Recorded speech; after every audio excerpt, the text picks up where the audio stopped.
오늘 우리에게 주시는 하나님의 말씀은 구약 성경 스가랴 9장 1절에서 17절까지입니다.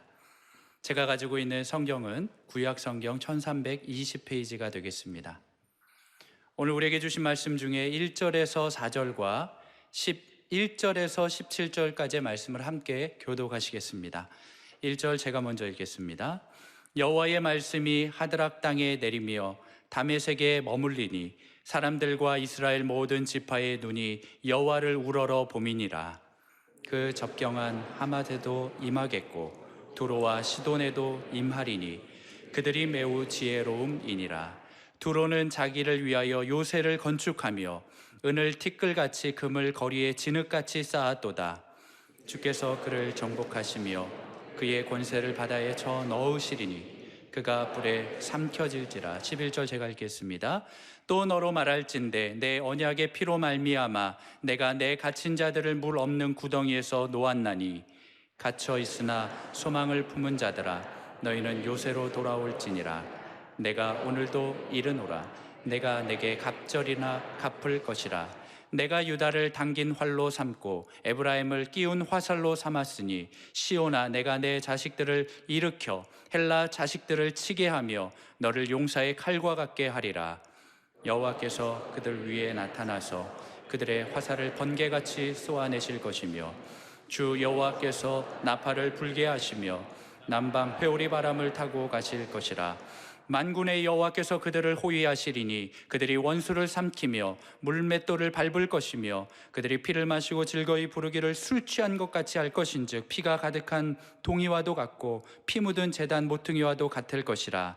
이날에 그들의 하나님 여호와께서 그들을 자기 백성의 양떼같이 구원하시리니 그들이 왕관의 보석같이 여호와의 땅에 빛나리로다. 17절 함께 읽겠습니다. 그의 형통함과 그의 아름다움이 어찌 그리 큰지 곡식은 청년을 새 포도주는 처녀를 강건하게 하리라. 아멘. 오늘 찬양대 찬양 할렐루야. 우리 모두의 고백인 줄로 확신합니다. 오늘은 참 감사한 주일입니다. 코로나 이 사태에서 이제 1단계로 내려가서 첫 예배입니다. 오늘 모두가 다 정말 사모하는 마음으로 왔으니까 아무도 그냥 돌아가지 마시기를 바랍니다. 치유받을 자 치유받게 하여 주시옵시고 돌아오면 회복된다는 것이 우리에게 그대로 확증되게 하시고 능력이 떠나간 자가 능력을 회복하기를 소망합니다. 오늘 말씀의 제목은 그들을 왕관의 보석같이 하리니, 스가랴 9장에 있는 내용을 가지고 같이 말씀을 나눌 터인데, 사실 이 스가랴의 이 참 계시의 말씀, 좀 쉽지 않은 말씀인데, 여러분 오늘 이 말씀 뒤에 11절부터 특별히 17절까지 봉독하시면 어떤 생각이 드셨어요? 야, 너무 쉽다. 너무 그냥 그대로 깨닫겠다. 그런 분들은 많이 안 계실 거예요. 대부분 이게 뭘까?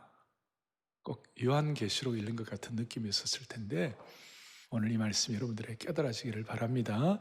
그래서 오늘 그들을 왕관의 보석같이 하리니 라는 것은 오늘 이 안아주심의 본당에 오신 여러분들, 그리고 SNS로 온라인 오프라인으로 들어오시는 모든 분들을 왕관의 보석같이 하신다는 주님의 음성이 있는 것이에요.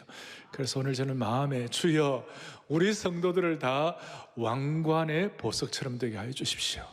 지금 처음엔 뭔지 다 못 깨달아져도 하나님 오늘 말씀 마칠 때는 그렇습니다 주님, 이 말씀은 순종합니다, 이 말씀 확신합니다, 그러면서 기뻐하면서 이 예배당을 떠날 수 있도록 길을 열어주시기를 바랍니다. 저는 지금 어떤 저희 신념을 말하는 것도 아니고 저희 사상을 말하는 것도 아니고 살아계신 하나님의 말씀을 그대로 여러분들에게 매개체로 증거하기를 원하는 것입니다. 요즘 왜 이렇게 혼란스럽습니까? 왜 이렇게 사람들 사이에 갈등과 사회적 전쟁이 많고 혼란스럽습니까? 그 이유가 뭡니까? 그 이유는 올바른 주권자, 올바른 통치자가 없어서 그렇습니다. 지도자 한 사람이 제대로 서 있지 않으면 온통 시끄러운 것입니다. 오늘 스가랴를 저희들이 9장부터 이제 14장 17번째 이제 본격적인 스가랴의 후반부를 다루게 됩니다. 근데 스가랴의 후반부는 어떤 내용이 나오는가 하면 메시아가 올바른 주권자 되시고 메시아가 우리의 삶의 올바른 그리스도 되심을 여기서 표현하고 있는데, 여기서 앞으로 오실 메시아가 되시면 메시아가 하신 역할이 두 가지가 있어요. 몇 가지가 있다고요? 두 가지. 첫째는 뭐냐? 구원자로서의 역할. 두 번째로는 뭐냐? 심판주로서의 역할. 그래서 메시아는 구원과 심판의 양면성이 있는 것입니다. 그런 차원에서 오늘 1절부터 17절 사이에 이 심판과 구원의 내용이 복합적으로 나와 있습니다. 그리고 구원과, 우리는 심판하면 좀 이렇게 마음이 어려워지고 구원하면 좀 좋은 것 같고 이런데, 사실은 구원과 심판이라는 것은 양면성이에요. 왜냐하면 여러분, 사랑하니까 우리를 징계하시는 것이에요. 돌아오라고. 그러니까 사랑과 심판은 사실 동전의 양면과 마찬가지예요. 그러니 심판과 구원을 제대로 이해하면 스가랴 9장 전체의 큰 핵심을 놓치지 않을 수가 있는 것입니다. 먼저 1절부터 7절까지 쭉 내용이 뭐냐? 심판에 대한 내용이 나옵니다. 1절에 이렇게 나옵니다. 1절 보니까 여호와의 말씀이 하드락 땅에 내리며 다메섹에 머물리니 사람들과 이스라엘 모든 지파의 눈이 여호와를 우러러봅니다. 사람들의 눈이 여호와를, 주권자를 향하여 눈을 향하여 든다, 이런 뜻이 포함되어 있는데, 사실은 이 내용은 어떤 뜻인가 하면 하나님께서 우리를 어떻게 심판하시고 어떻게 구원하실지 사람들이 기다리는 것 같은데, 사실은 하나님이 구원주와 심판주로서 우리를 내려다보신다, 이런 뜻이 되어 있는 내용이에요. 그리고 1절부터 7절까지 이방 지역에 대한 하나님의 심판을 보여주고 있습니다. 하드락, 다메섹, 하맛, 두로, 시돈을 향한 심판의 말씀이 나옵니다. 그리고 이 지역은 아주 번성한 지역이었어요. 얼마나 부유한지 3절에 보니까 이렇게 나와 있습니다. 두로는 자기를 위하여 요새를 건축하며 은을 티끌같이, 금을 거리에 진흙같이 쌓여있도다. 이야, 금이 거리에 진흙같이 쌓여있다. 물론 좀 이렇게 상징적 표현도 있긴 합니다만은 그만큼 풍성하고 부유했다, 그 뜻이에요. 그런 도시가 심판을 받는 것이.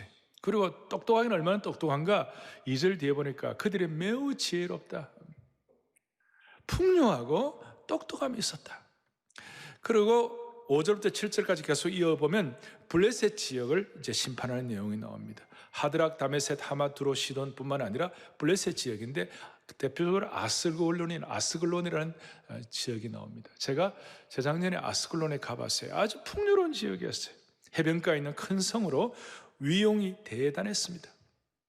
그런데 이런 데가 다 심판을 받아가지고 하루아침에 황폐하게 된다고 했습니다. 그 이유가 뭐냐? 딱 두 가지예요. 6절과 7절에 보니까 내가 블레셋 사람의 교만을 끊고, 교만 때문에. 두 번째 7절에는 보니까 뭐가 나오느냐 하면 가증한 것을 우상에게 바치는 거예요. 그러니까 교만과 우상숭배, 이 두 가지 때문에 심판이 일어나는 것입니다. 제가 지금 이 하드락, 다메섹, 하맛, 두로, 시돈, 아스글론, 이런 여러 도시들을 말씀을 드리면 여러분들이 생소하니까 이건 아주 먼 옛날 얘기이고 나하고는 아무런 상관이 없다, 이렇게 생각하시면 안 돼요. 동경이나 베이징이나 뉴욕이나 서울이나 광주나 부산이나 이렇게 주님이 지금 오신다고 생각해 보시자고요. 이럴 때 우리가 보통 심각한 문제가 아니에요.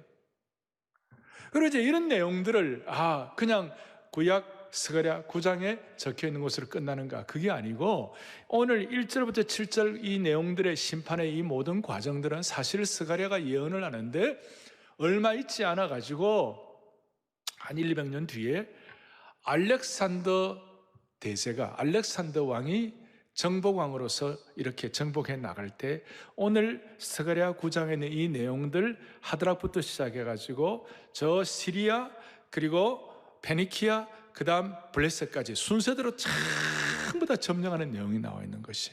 그러니까 알렉산더를 통하여 그 일이 그대로 이루어진다. 대부분의 신학자들이 그렇게 확인을 하고 있어요. 저도 거기에 대해서 동의를 하고 있습니다. 알렉산더를 통하여 쭉 가는데 8절에 보면 좀 특별한 게 있는데 그것이 뭐냐? 내가 내 집을 둘러 진을 쳐서 적군을 막아. 거기 나와요.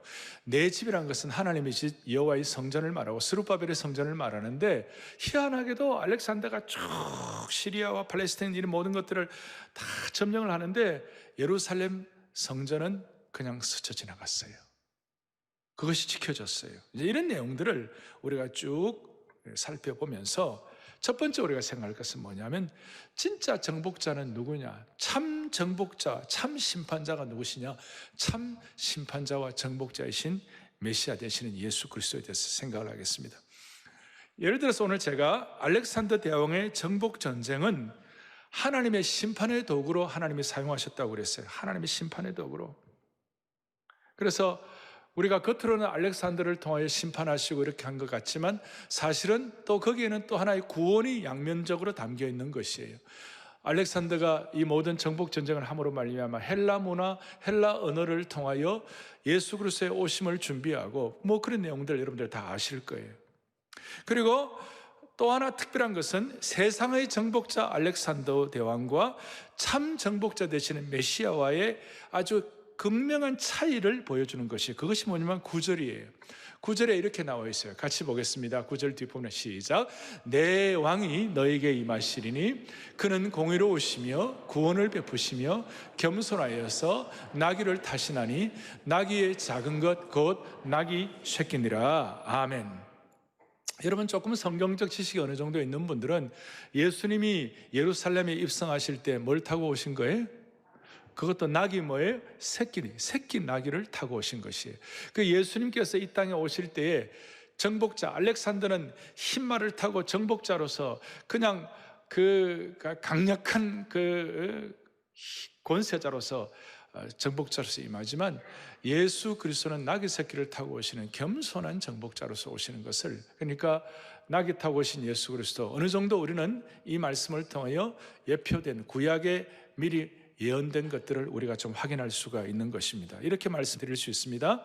알렉산더 대왕의 정복은 공포와 식민지의 공포와 두려움으로 떨게 했지만, 예수님은 우리에게 구원자 되시는 정복자가 되셨다는 거예요. 그래서 참된 정복자의 메시아의 성품은 아까 9절에 있던 것처럼 공의로우시고 구원을 베푸시고 겸손하셨다. 대표적으로 너무너무 겸손하셔서 나귀의 작은 것 곧 나귀 새끼를 타고 오신 분이시다. 그러니 알렉산더처럼 그는 다니엘서의 표범 같은 군대와 전혀 다르게 오신 정복자라는 거예요. 이방의 폭군이 아니라 이스라엘의 왕으로서 오셨는데, 참된 정복자 예수 그리스도는 폭압적이지 아니하시고 의롭고 사람들을 죽이지 않고 구원하신다는 것입니다. 그래서 이 정복자는 정복하시되 구원으로 정복하시는 역설적 정복자라는 것입니다. 이 정복자는 큰 권력자가 아니고 가난하고 겸손한 정복자라는 것입니다. 이 정복자는 정복의 상징인 흰말을 타고 오셔가지고 탄압하고 겁탈하는 그런 정복자가 아니고 겸손하게 나귀 새끼를 타고 오신다는 것입니다. 그러니 이렇게 말씀할 수 있습니다. 예수님이 통치하시는, 메시아 되시는 예수님이 통치하시는 하나님의 나라는 세상과 다른 통치 방식으로 작동되는 것이, 세속적인 통치자들은 전쟁과 승리의 상징인 흰말을 타고 군림하며 입성하지만, 진정한 구원자인 예수 그리스도께서는 겸손으로 새끼 나귀를 타고 예루살렘으로 입성하시는 것입니다. 그러니 하나님 나라의 통치 방식은 세상의 통치 방식과는 완전히 다르게 작동되는 줄 확신합니다. 그러니까 예수님이 새끼 나귀를 타고 오셔서 겸손을 통하여 승리하시는 것은 죽어야 승리하는 전투 방식을 우리에게 말씀합니다. 이것이야말로 고난의 종이 선택한 역설적인 전투 방식인 것입니다. 예수님이 나귀를 타고 오신 것이 이런 역설적 전투 방식을 대표적으로 보여주는 것이죠. 그리고 예수님이 나귀 타고 오신 역설적 전투 방식의 극적인 클라이맥스가 뭐냐? 십자가의 죽으심이셨습니다. 십자가의 죽음을 통한 피의 보혈의 전투 방식으로 주님은 승리하신 줄로 확신하셔야 되는 것입니다. 이게 바로 복음의 역설적인 승리의 방법입니다. 이기주의와 경쟁 구도에 충만한 우리에게는 이것이 익숙하지 않습니다만은 이 예수님의 피의 죽음의 전투 방식은 우리로 하여금 한가할 수 없는 하나님의 진리를 깨닫도록 만들어줍니다. 그것이 뭐냐면 여기에 대해서 11절에 오늘 제가 대부분의 성경 구절을 여러분들에게 다 설명을 드릴 터인데 어느 말씀이 여러분들을 확 사로잡을지 마음에 열고 여러분들의 마음에 덮였던 것들을 주님이 다 제거해 주시기를 바라는 것이에요. 11절에 뭐라 나오냐? 11절에 같이 보겠습니다. 또 너로 너의 언약의 피로 말미암아 내가 너 갇힌 자들을 물 없는 구덩이에서 놓았나니. 아멘. 이것이야말로 우리 모두에게 역설적인 전투 방식, 그리고 죽음을 통한 피의 전투 방식인 예수 그리스도의 언약의 피를 바라볼 수 있도록 만들어 주시는 것이에요. 이 언약의 피는 남들을 죽이는 것이 아니라 자기를 죽이는 전투 방식이에요. 우리가 신앙생활 하면 할수록 더 느끼는 것 중에는 더 느끼는 것은 뭐냐면 정말 신앙의 본질에 들어가면 나를 살리는 자아를 살리는 것이 아니라 나를 죽이는 십자가의 죽음의 예수 그리스도를 본받는 자기를 부인하는 것이 신앙의 핵심 중에 하나이다. 아멘. 별로 저 안에도 할 수 없어요. 예. 자기를 죽이는 피의 전투 방식, 이것이 바로 언약의 피로 말미암아 우리에게 허락된 것이에요. 주님은 우리에게 언약의 피로 또 죽음의 피로 우리와 언약을 맺으셨어요. 그리고 이 언약의 피에 대해서는, 피의 전투 방식에 대해서는 구약의 어린 양의 피, 동물의 피를 가지고 우리를 구원하신 예수 그리스도의 대속의 피, 새 언약의 피를 예표를 미리 하셨어요.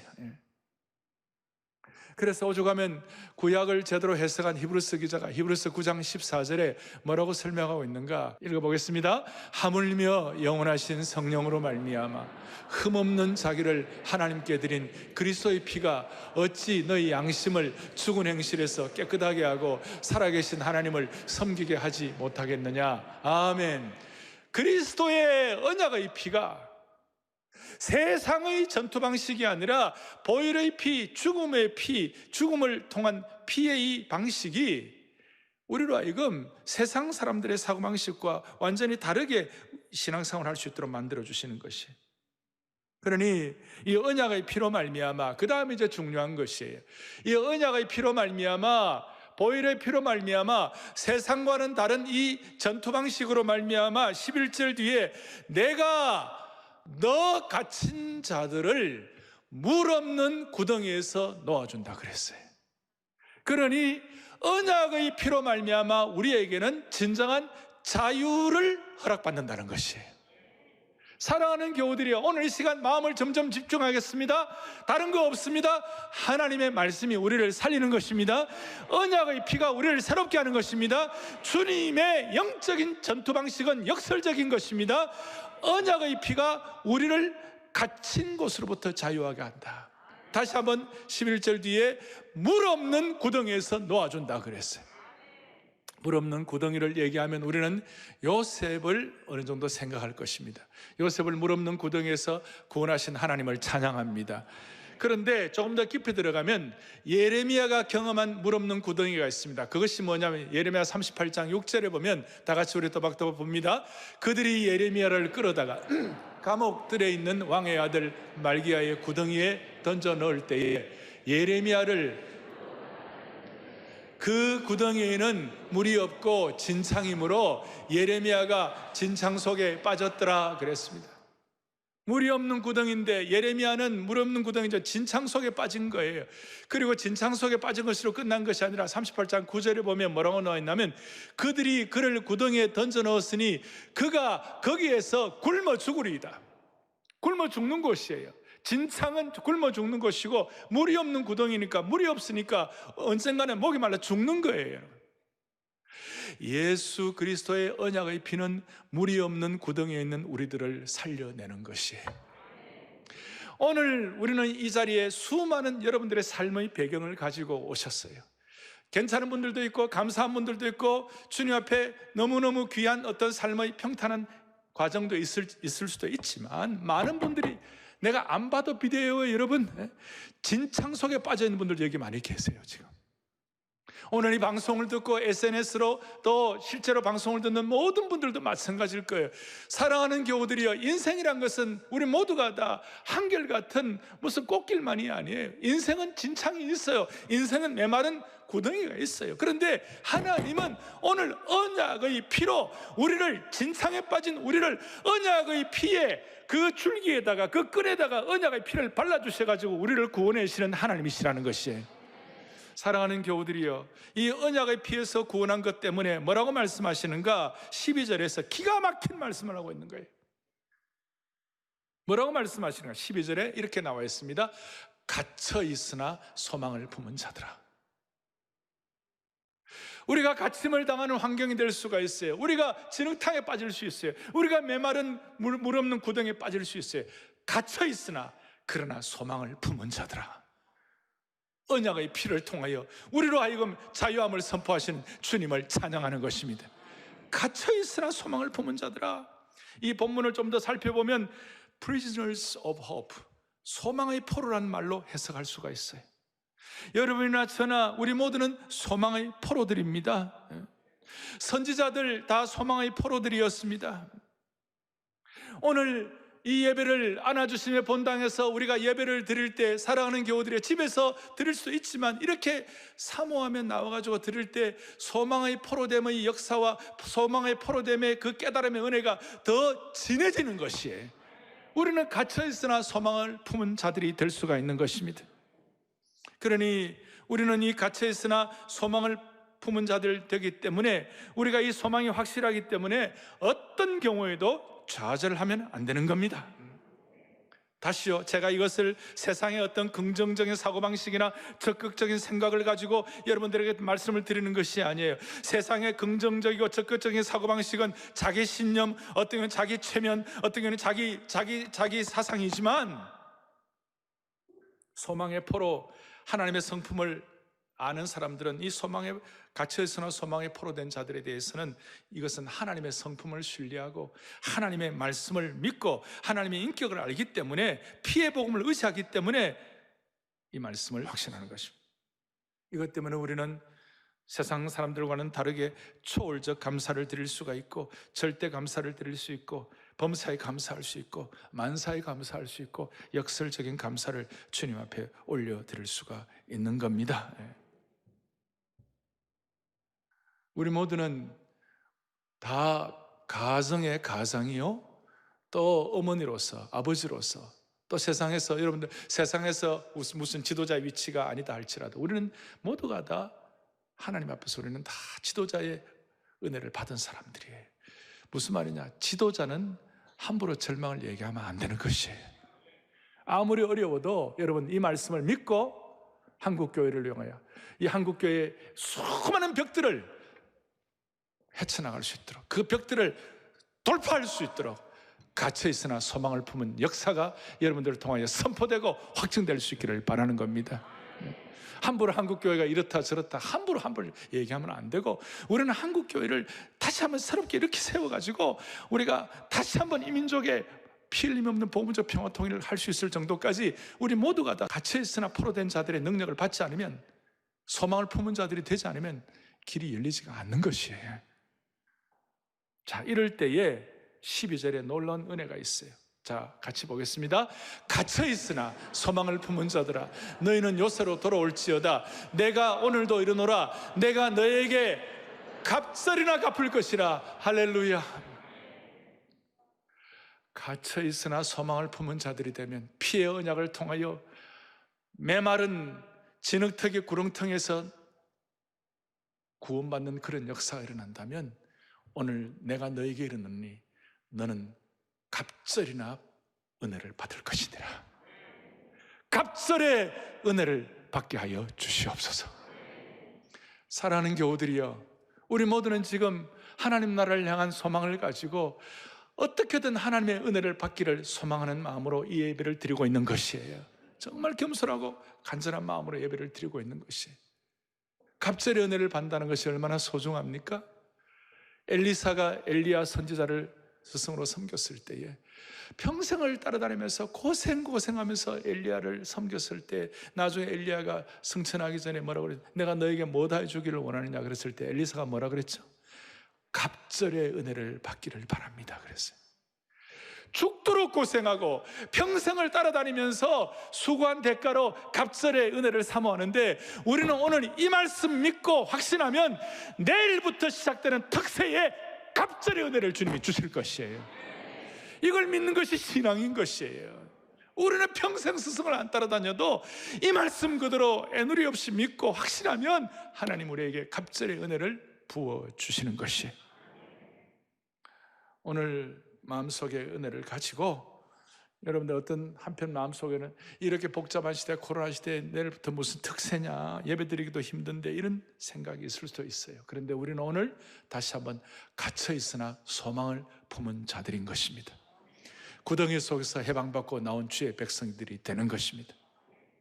그래서 하나님께서 언약의 피의 수혜자로서 은혜의 주인공들이 될 수 있도록, 여러분 누가복음 22장 20절 예수님께서 다시 한번 우리에게 집중을 해주세요. 다 같이 보겠습니다. 이 잔은 내 피로 세우는 새 언약이니 곧 너희를 위하여. 아멘. 우리가 지금 코로나 시대에 성찬식을 조심스러워서 자주 못하지만, 우리가 성찬식을 할 때마다 이 성찬식을 통하여 예수님의 새 언약을 계속해서 확증하고 컨펌하는 거예요. 그리고 피로 세우는 새 언약을 계속 우리 마음속에 그리스도의 보혈을 기념하면서 깨닫는 것이에요. 그리고 피로 세우는 새 언약을 기념할 때에 무슨 일이 벌어지느냐? 저주가 물러가는 것입니다. 물 없는 구덩이에 저주가 물러가는 것입니다. 물 없는 구덩이에 진흙탕이 물러가게 되는 것입니다. 수많은 우수사력, 수많은 안타까움들이 물러가게 되는 것입니다. 오늘 이 마음이 여러분들에게 확증되기를 바라는 것입니다. 자, 이 은혜를 받고 난 다음 하나님께서 오늘 16절을 우리에게 주시는데, 16절이 오늘 요절이에요. 그래서 16절을 통하여 우리가 뭘 생각하는가 하면 우리를 왕관의 보석으로 만들어주시는 메시아 예수 그리스도를 생각하는 것이에요. 첫 번째는 참정복자, 새끼 나고 타기 오신 참정복자, 그분을 통하여 우리는 갇혀있으나 소망을 품은 자들이 되는데, 이제 본격적으로 주님이 우리에게 어떻게 해주시는가, 16절을 또박또박 오늘 요절이니까 한 번 더 같이 보겠습니다. 이날에 그들이 하나님 여호와께서 그들을 자기 백성의 양떼같이 구원하시리니 그들이 왕관의 보석같이 여호와의 땅에 빛나리로다. 아멘, 아멘. 너무나 왕관의 보석같이, 자기의 양떼를 구원하시리니 왕관의 보석같이 이 땅에 빛나리로다.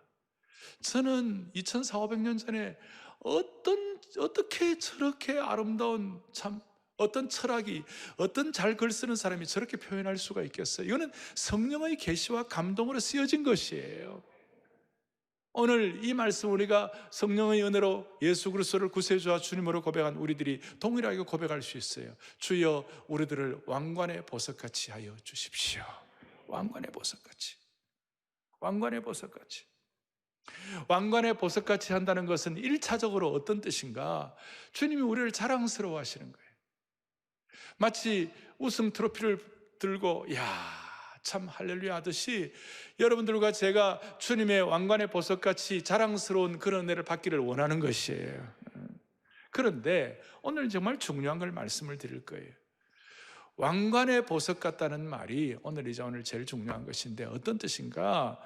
왕관의 보석의 이 시대에 참된 의미가 무엇일까? 이걸 오늘 여러분들이 생각하고 기도의 제목을 삼을 때 오늘 스가랴 9장의 이 내용들이 제대로 깨달아졌다 이렇게 말할 수가 있어요. 저는 지금 스가랴를 강의하면서 참 제가 고맙게 생각하는 것은, 이 내용이 쉬운 것은 아닙니다. 그런데 주일날 강단에서 이 말씀을 드린다는 것이 저로서도 굉장히 모험이에요. 그런데 모험이 돼. 감사한 모험이 뭐냐면 여러분들이 다 따라와 주시는 것이, 물론 제 생각인지 모르지만 다 따라와 줘요. 다 따라와 줘요. 그러면 지금 제가 왕관의 보석의 1차적인 의미는 우리를 정말 빛나게 하시고 영광스럽게 하시고 그 다음에 우승 트로피처럼 생각하시고 자랑스러워 하신다, 그런 뜻도 있지만, 오늘 중요한 더 깊은 의미가 포함되어 있다는 걸 기억하셔야 되는데 16절 여러분들이 오늘 요절처럼 했는데 하나님께서 자기 백성 양떼같이 구원하시니 그들을 다시 한번 뭐로 만들어준다고요? 왕관의 보석. 그 왕관의 보석이란 말이 이 왕관이란 말이 네제르라는 히브리어예요. 둘 다 모음인데 네제르인데 하나는 장모음이고 하나는 단모음이 돼가지고 네제르 이렇게 하는데 뭐라고요? 왕관이라고. 그래서 보석이라는 데 해가지고 왕관의 보석은 아브네 네제르 이렇게 하고 있어요. 그러니까 다른 건 기억 못해도 왕관이 네제르다. 그럼 이 네제르라는 말은 이 왕관이라는 것은 어떤 왕관인가? 그냥 빛나는 왕관인가? 그 정도가 아니고요. 이 왕관은 어떤 건가 하면 여러분 혹시 나시린 들어봤어요? 나시린이란 말이 본래 이 네제르와 나시린 이것이 본래 어근이 다 똑같아요. 나시린이 뭐예요? 거룩하게 구별되었다 이런 뜻이죠. 그러니까 이 왕관은 어떤 왕관인가 하면 구별된 왕관, 거룩한 왕관, 거룩한 관 그런 뜻이에요. 레위기 8장 9절을 다 같이 보겠습니다. 레위기 8장 9절 또박또박 보겠습니다.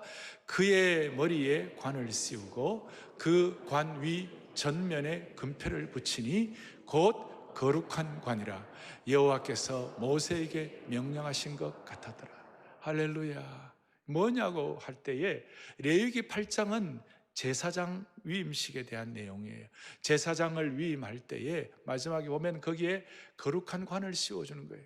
그리고 그 관을 씌우는데 왕관의 보석과 같은 금패를 앞에 붙이고 그 관 이름을 뭐라 하냐면 거룩한 관이다. 이게 네제르예요. 오늘 여기에 사용된 왕관과 거룩한 관 네제르가 똑같아요. 그러니 오늘 저와 여러분들을 하나님께서 왕관의 보석과 같이 하셨다. 여기에 네제르로 하셨다는 것은 여러분과 저희들을 다 구별해 가지고 하나님의 거룩한 관으로 만들어 주셨다 그 뜻이에요. 레위기 8장에도 그런 거 있지만 거기에 레위 족속들 그 다음에 아론의 지파들은요 무슨 다른 유다 지파나 다른 데에 비해서 무슨 중불나게 대단하고 뭐 실력 있고 인격이 더 낮고 막 대단한 이런 사람이야. 하나님이 그냥 알아서 구별하신 것이에요. 그러니까 제사장 자격이 있어서 제사장관을 씌운 것이 아니라 하나님이 구별하셨기 때문에 제사장관을 씌우게 된 것이에요. 우리는 오늘 다 이유를 몰라요. 우리가 이 자리에 와서 앉아서 오늘 우리 찬양대 정말 귀한 찬송 아닙니까? 이런 찬송과 함께 예배를 드리면서 면류관 가지고 주 앞에 드리세 오늘 그 찬송을 하는데 암예배 때는 눈물이 막 나는 거예요. 우리는 이유를 다 모르지만 하나님이 우리를 네제르로 삼아주신 것이에요. 거룩한 관으로 삼아주신 것이에요. 그리고 이 거룩한 관으로 삼아주셨다는 걸 왕관의 보석이라고 그러는데 이 거룩한 관을 삼아주신 이유가 있는 것이에요. 너희는 거룩하다, 거룩하게 구별되었다, 거룩한 관을 쓰고 살아라 그 정도로만 끝나는 것이 아니고 거룩한 관을 삼아주신 이유는 뭐냐? 우리 앞에 있는 수많은 영적 전쟁에서 승리할 수 있도록 거룩한 비밀 병기가 되라 그런 뜻이에요. 하나님 우리를 왕관의 보석으로 삼아주신 이유는 그 자체도 영광이고 빛남이 있지만 수많은 삶의 수많은 질곡과 영적 전투에서 승리할 수 있는 하나님 나라의 거룩한 비밀 병기가 되라 그 뜻이에요. 그 얘기는 제 얘기가 오늘 13절과 14절을 쭉 보면 하나님 나라의 거룩한 비밀 병기가 어떤 것인지에 대해서 이렇게 나와요. 13절을 보겠습니다. 함께 보죠. 내가 유다를 당긴 활로 삼고 에브라임을 끼운 화살로 삼았으니 시온아 내가 내 자식들을 일으켜 헬라 자식들을 치게 하며 너를 용사의 칼과 같게 하리라. 아멘. 왕관의 보석이라는 말은 거룩하게 구별된 거룩한 관이라는 깊은 뜻이 포함되어 있는데 이 관이 됨으로 말미암아 하나님 나라를 위하여 당긴 활로 그 다음에 끼운 화살로 그 다음에 용사의 칼과 같이 우리가 하나님 나라의 비밀 병기가 되라는 것이에요. 그리고 더 나아가 14절에 보니까 이 병기가 되어가지고 여호와께서 그들 위에 나타나셔서 그들의 화살을 번개같이 쏘아대실 것이요 놀라운 하나님 나라의 비밀 병기의 역할을 하는 것입니다. 주여 우리 사랑하는 교우들 한 분 한 분 우리 자녀 손손 하나님 나라의 놀라운 비밀 병기가 되게 하여 주십시오. 날카로운 하나님 나라의 칼이 되게 하시고 성령의 강력한 말씀의 도구와 칼이 되게 하여 주시옵시고, 그리고 활은 활이 돼 그야말로 적중할 수 있는 마광환 쓸고 닦은 활이 되게 하여 주셔서 회오리 바람처럼 폭풍처럼 역사할 수 있는 하나님 나라의 비밀 병기가 되게 하여 주십시오. 이것이 거룩한 왕관의 뜻인 것입니다. 우리가 왕관되어서 내 배나 두드리는 왕관이 아니에요. 하나님 나라의 거룩한 왕관이 되도록 만들어 주신 것입니다. 오늘 이렇게 될 때에 15절 말씀 또박또박 같이 보겠습니다. 15절을 보겠습니다. 만군의 여호와께서 그들을 호위하시리니 그들이 원수를 물맷돌을 밟을 것이면 됐습니다. 하여튼 하나님께서 이제 이런 역할을 나가실 때 물맷돌을 뭐예요? 밟아버리시는 것이죠. 전쟁에서 승리할 수 있도록 만들어주시는 주님을 찬양하는 것입니다. 그 결과 우리 모두가 왕관의 보석이 되게 하시고, 그 다음 17절에 뭐라고 나와 있는가? 그의 형통함과 그의 아름다움이 어찌 그리 큰지 곡식은 청년을, 새 포도주는 처녀를 강건하게 하리라. 할렐루야. 왕관의 보석처럼 쓸 때에 젊은이들이 소망이 있는 그런 역사가 일어나게 된다는 것입니다. 시편 이사야 61장 10절에 이 내용을 조금 더 설명하고 있습니다. 다 같이 또박또박 보겠습니다. 내가 여호와로 말미암아 크게 기뻐하며 내 영혼이 나의 하나님으로 말미암아 즐거워하리니 이는 그가 구원의 옷을 내게 입히시며 공의의 겉옷을 내게 다하시며 신랑이 사모 제사장의 관을 쓰며 신부가 자기 보석으로. 아멘. 우리가 완전히 뭐가 뭔지는 다 몰라도 이 뜻이 기본적으로 막 이렇게 우리의 마음속에 뭔가 다가오는 것이 있어요. 여러분 왕관의 보석으로 삼으시고 여러분들의 구원의 옷을 입혀주신 주님을 찬양합니다. 그리고 여러분들이 제사장의 아름다운 관 사모를 쓰게 하여 주시옵시고, 우리 남자 형제들은 그런 축복 주시고 자매들은 왕관의 보석으로 단장이 되기를 간절히 바랍니다.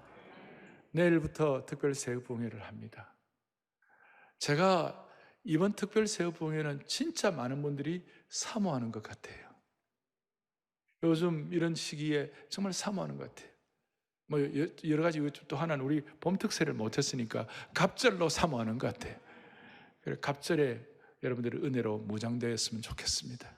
내일부터 시작되는 특세를 통하여 왕관의 보석같이 하나님 나라 영적 전투를 위한 영적 비밀 병기가 되게 하여 주셔서 거룩한 관으로 무장되게 하여 주셔서 이 땅에 있는 어떤 물 없는 구덩이, 진흙탕 같은 구덩이도 돌파할 수 있도록 갇혔으나 소망이 되는 그런 축복을 받아 누리기를 바랍니다. 그리고 오늘 1절부터 17절까지 제가 전체를 다 몇 번 묵상하면서 제 마음에 깨닫는 것이 뭐냐, 이걸 17절에 말씀을 이렇게 쉽게 막 짜니까요, 뭐가 한 방울 뚝 떨어지는데 그리스도의 보혈에 피가 툭 한 방울 떨어지는 것이, 여러분 이 말씀 속에 그리스도의 보혈의 피가 여러분들 마음속에 툭 떨어지게 하여 주셔서 절대 절망하지 마시고, 정말 진창과 어려움 가운데서도 내 실력과 내 신념이 아니라 이 말씀이 그러니까 그대로 믿습니다 하고 하면 죽어도 말씀대로 한번 살아보겠다는 결심을 해가지고 주 앞에 설 수 있는 주의 종들 되기를 바랍니다. 말씀에 한 방울에 툭 떨어져가지고 예수의 흘린 피 날리게 하오니 귀하고 귀하다 예수의 피밖에 없네. 언약의 귀한 피 날리게 하오니 날 승리하게 하오니 귀하고 귀하다 예수의 피밖에 없네. 주님의 보혈 붙잡고 오늘부터 이제 더 주님의 도구로 사용되게 하시고 내일부터는 특세를 주님이 사용해 주시기를 원합니다. 예수의 흘린 피 찬양합시다. 예수의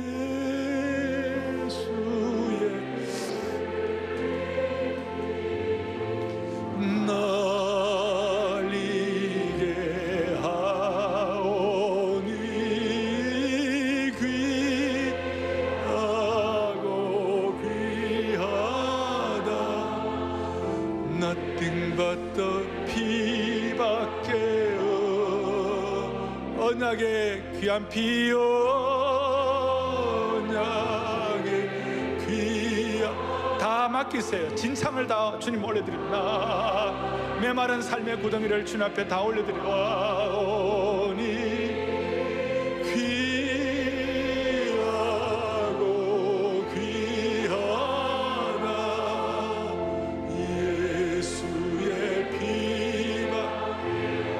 여러분들의 삶의 애환과 기도의 제목을 다 올려놓으세요. 언약의 귀한 피 한 번 더. 언약의 귀한 피 날 이게 모든 것 다 올려놓으시니 귀하고